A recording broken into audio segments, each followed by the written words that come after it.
Assalamualaikum warahmatullahi wabarakatuh. Perkenalkan, nama saya Daktia. Saya dari program studi Ekonomi dan Bisnis jurusan Ekonomi Pembangunan kelas 1B. NIM 2024-02-048. Di sini saya akan memaparkan sebuah materi tentang landasan dan tujuan Pancasila. Pertama yaitu landasan Pancasila. Landasan Pancasila merupakan dasar negara Republik Indonesia yang tercantum dalam pembukaan Undang-Undang Dasar 1945. Alinea keempat. Sebagai landasan ideologi, Pancasila menjadi pedoman dalam menyusun kebijakan hukum dan kehidupan berbangsa. Kemudian Pancasila juga bersumber dari nilai-nilai luhur bangsa Indonesia yang sudah ada sebelum kemerdekaan, seperti budaya, agama, dan adat istiadat. Lalu tujuan Pancasila.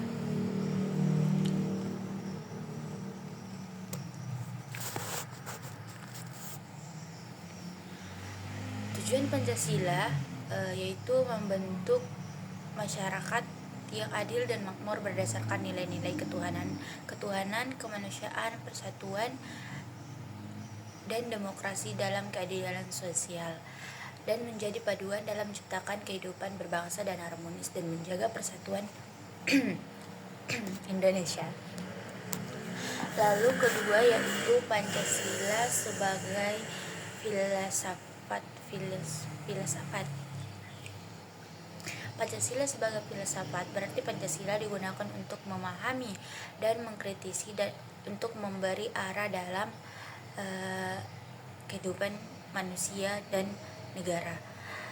Lalu ada pun beberapa ciri-ciri Pancasila sebagai filsafat yaitu mengandung nilai-nilai universal seperti moralitas, kemanusiaan, dan keadilan.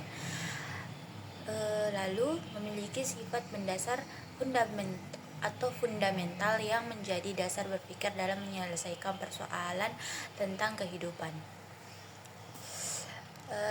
Fungsi Pancasila sebagai filsafat itu seperti sebagai pandangan hidup bangsa, sebagai kerangka berpikir yang memandu manusia dalam bertindak sesuai dengan nilai-nilai luhur. Kemudian ada pun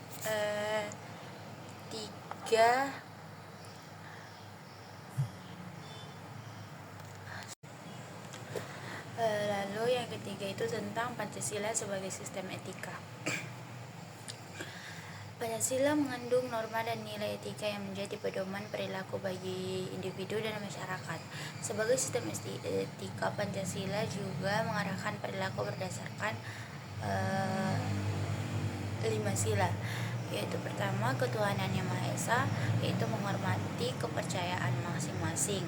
Kemudian kedua kemanusiaan yang adil dan beradab, menjunjung tinggi martabat manusia. Lalu kemudian ketiga, persatuan Indonesia menempatkan kepentingan besar di atas kepentingan sendiri atau golongan. Dan kedua, kerakyatan yang dipimpin oleh hikmat kebijaksanaan dalam permusyawaratan perwakilan, yaitu tentang mengutamakan demokrasi yang bermartabat.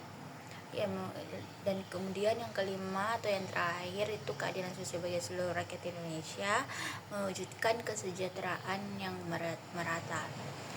Lalu keempat yaitu Pancasila sebagai ideologi nasional dalam perjuangan bangsa. Sebagai ideologi nasional, Pancasila menjadi dasar persatuan dan pembentukan karakter bangsa. Sebagai ideologi perjuangan, Pancasila menjadi landasan dalam merebut, mempertahankan, dan mengisi kemerdekaan. Lalu dalam konteks sejarah, Pancasila muncul sebagai respon terhadap tantangan ideologi yang seperti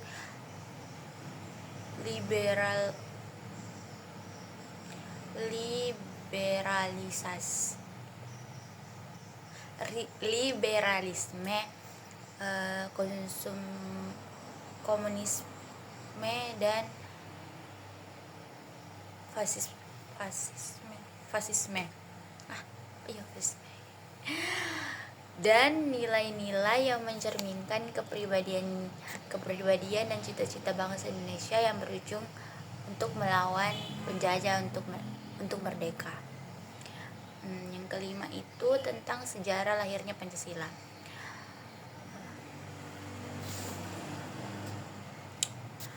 Masa perumusan 1945,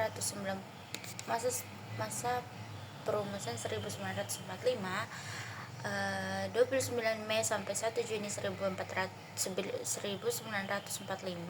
Dalam sidang BPUPKI, beberapa tokoh menyampaikan gagasan dasar negara. Insinyur Soekarno memperkenalkan nama Pancasila pada 1 Juni 1945.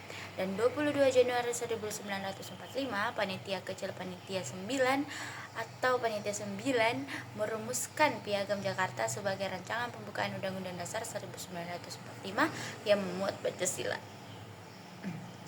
Yaitu lalu masuk ke tahap masa pengesahan. Pada 18 Agustus 1945, PPKI mengesahkan Pancasila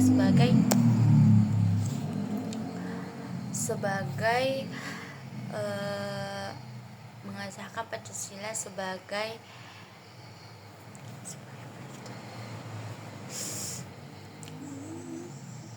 dasar negara yang tercantum dalam pembukaan Undang-Undang Dasar 1945 dengan beberapa perubahan dari Piagam Jakarta. Misalnya menghapus frasa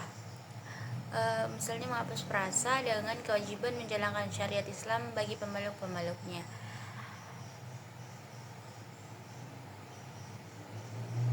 Lalu masuk ke tahap makna sejarah. Pancasila lahir dari proses musyawarah yang mencerminkan semangat persatuan dan toleransi di tengah keberagaman bangsa Indonesia.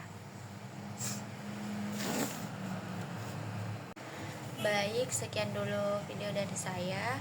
Hanya itu yang bisa saya sampaikan. Kurang dan lebihnya mohon dimaafkan.